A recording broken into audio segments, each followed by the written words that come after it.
Hi, guys, it's Karen. Tonight's going to be probably a very quick night. I don't think I'm going to have very many people join me tonight because of the fact that it is Super Bowl Sunday and they're going to be glued to the kitchen preparing meals or perhaps glued in front of the TV watching the game. And I don't even know who's playing this year. But anyway, I wanted to talk to you about a subject that is brought up all the time, only they use different words. It's my guy has a third partner. What do I do to eliminate the third partner? My man didn't call me and I did SATs and I have been doing affirmations and oh God, I love this. I've worked on my self concept and they don't even realize what self concept is. But they'll learn. And sorry, I'm dressing for the occasion, guys. Okay. Um, and hi, Christiana. Thank you for showing up. Okay. In all of these complaints about them not getting the love that they wanted from the specific person that they have in mind. And hi, Danette. Glad you're here. And this happens so much. That's why the Dear Abby, um, uh, the Dear Abby column had such pull in the newspapers. And that's why she was so popular because people would just send in mountains of mail about unrequited love or else soon to be unrequited love because the relationship really was floundering. That they weren't getting what they were in the relationship to get, and that's what causes unrequited love. That's it in a nutshell. When you are giving to someone else, and they don't respond back to you the way that you think you want them to. Hi, Val. Hi, Janet. And it's hogwash. Let me tell you the truth about love. It's unconditional. It's not the romantic um, um, getting lucky on Saturday night and sucking off your body parts. It isn't about your needs being met. It's not about showing up in a Mercedes Benz all dressed to the nines and taking me out dancing. It is not anything to do with what the world tells us a relationship is about and what love is about. Don't believe anything that you've heard from any of the movies, any of the books. Okay, love is the essence of creation. And that is the kind of love we truly want. We don't like um, eh, this hogwash, this bullshit of putting expectations on somebody else. And when they don't fulfill those expectations, then they've done something wrong to us. And we are suffering terribly. And they did it to us. And I'm going to get back at them or with social media stuff, or else, you hurt because you laid everything out on the line and they rejected you. I've been there. Okay. We all have, ladies. And it's a come to Jesus meeting where, in my case, I avoid pain. And for me to have what I wanted in my life, which all of it manifested, all of it better than I could ever imagine, by the way. And it didn't come through a guy. It came through multiple people and it's glorious. God delivered. I was just putting it into one person and he was unwilling to fulfill his commitment to me. And I can thank him for that. I really can. And it still hurts when you give everything to everybody, to one person, and they reject you. And you know damn well it's because they were scared. Let it go. Just let it go. And Another truthism about unrequited love is that you weren't really loving. It is a damn boomerang. You only receive what you have given to another person. And bam, bang, boom, right back in your face.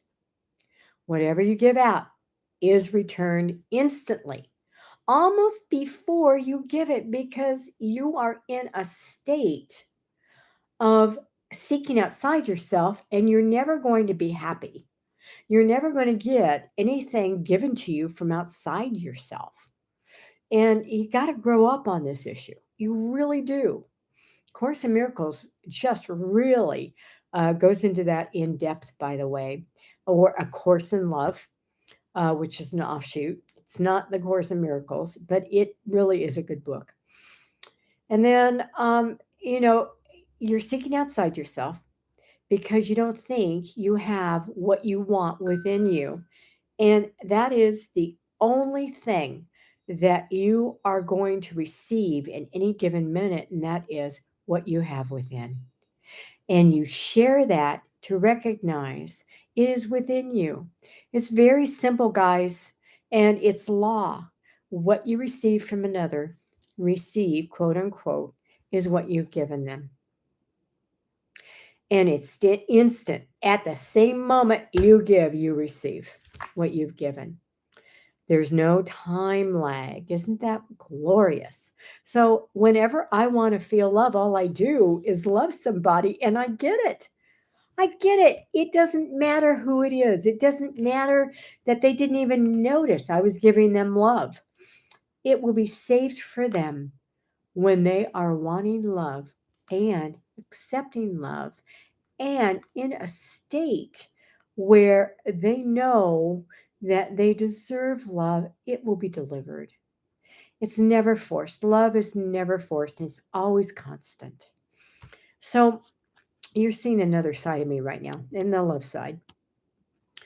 Um, so unrequited love is the recognition that you are seeking outside yourself, and you set up an impossible situation. And that impossible situation was that somebody was jumping through hoops for you and messed up because you'd always make it impossible. Why are you making it impossible? Because it's coming from outside you. It's impossible. You cannot get anything outside yourself. When are we all going to, as a collective, understand that and go, oh, I can hear the roar of the crowd. Oh, maybe I should say this, in the middle of Super Bowl. Super Bowl halftime. Let's discuss unrequited love. That would be amazing, by the way. Maybe I will imagine that happening. So, what you want to do when you are not getting what you want is realize that you are saying that you don't have it to begin with.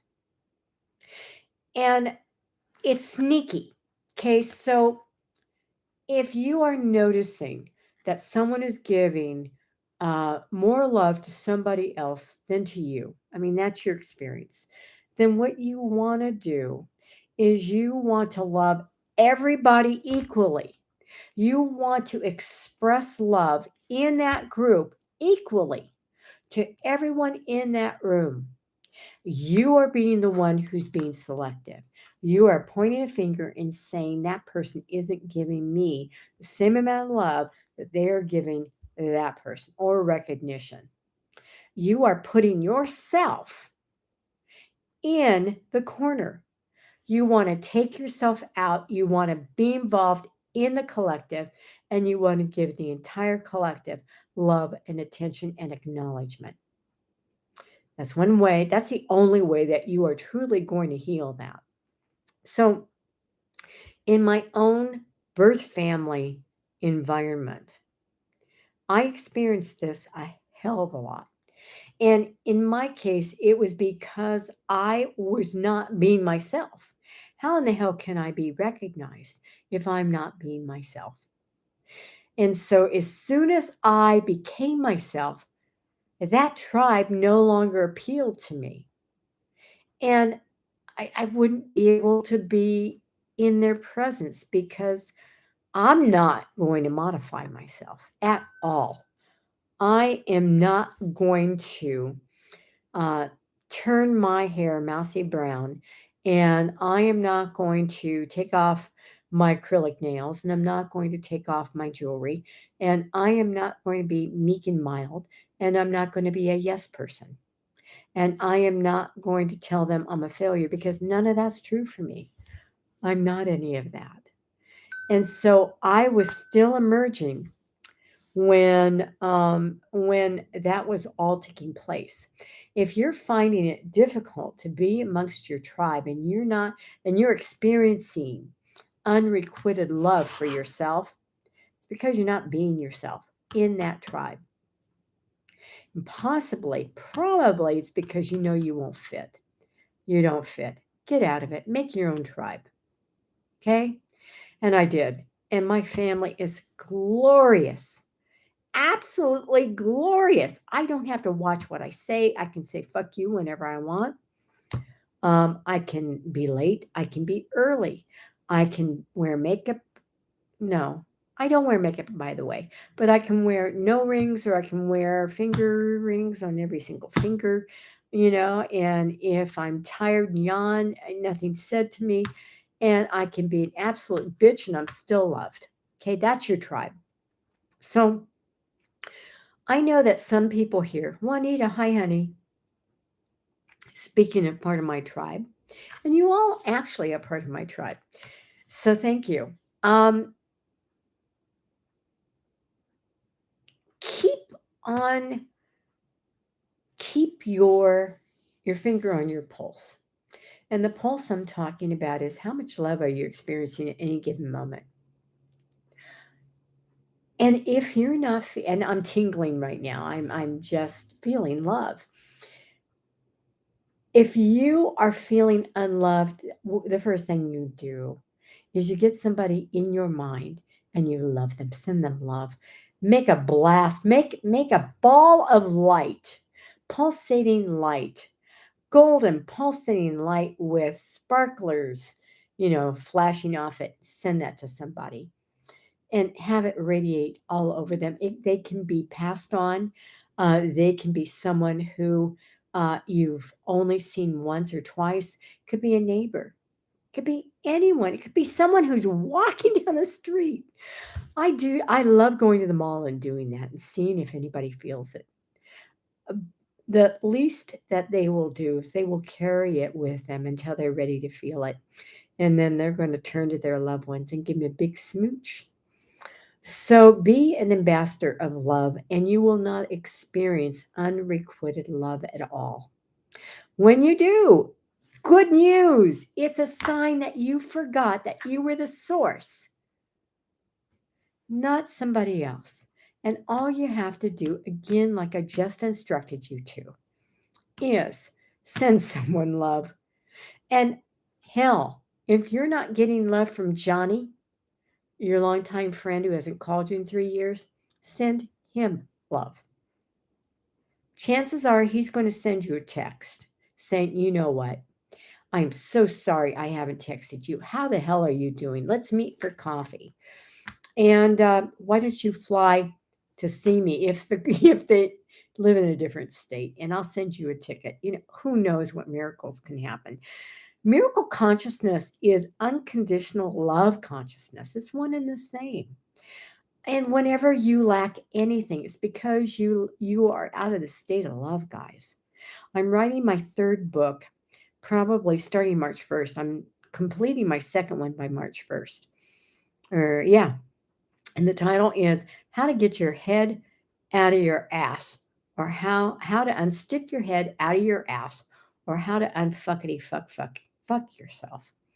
And Valerie may want to change that a little bit. I'm letting that up to her. She's my editor.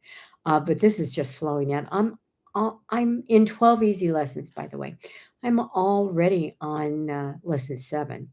So this is going to be a quickie. It's going to be great. It's going to be impactful.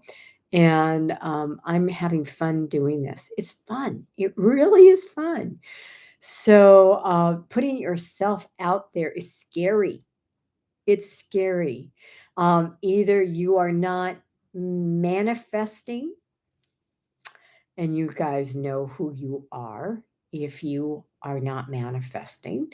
The scariest thing is for you to concretely manifest something in your life. And presto, changeo, you have the magic wand. And the magic wand is taking action, being involved in your life, constantly being in passion, in love, expressing love, but don't hang out in blissness. I want you to manifest, to allow manifestation to happen. Okay, take action, read a book, whatever, take a lesson, whatever you need to do to learn your craft and do your craft, whatever you're passionate about. And then if you have manifested and you don't have any problems in that area, then your problems lie in a guarded heart. And that's why you don't feel fulfilled. Okay, and I can also name those people. And what you want to do is you want to be love at all times. You want to stop barricading yourself. You want to stop listening to the bullshit of the ego telling you, better not, you're going to be rejected. You better not. You're going to be hurt emotionally. Bullshit. Tell it to go fuck itself. And so, what you want to do is remember both sides of the spectrum here. Um, you are love, made by love, in love, for love. And that ends our live. And that also tells you the title of my third book. It's coming out in March. So goodbye, loves, and have a good night. And oh, by the way, I do have a loving relationships course. Please consider taking that. And it's all about unconditional love and healing from a broken heart. Bye now.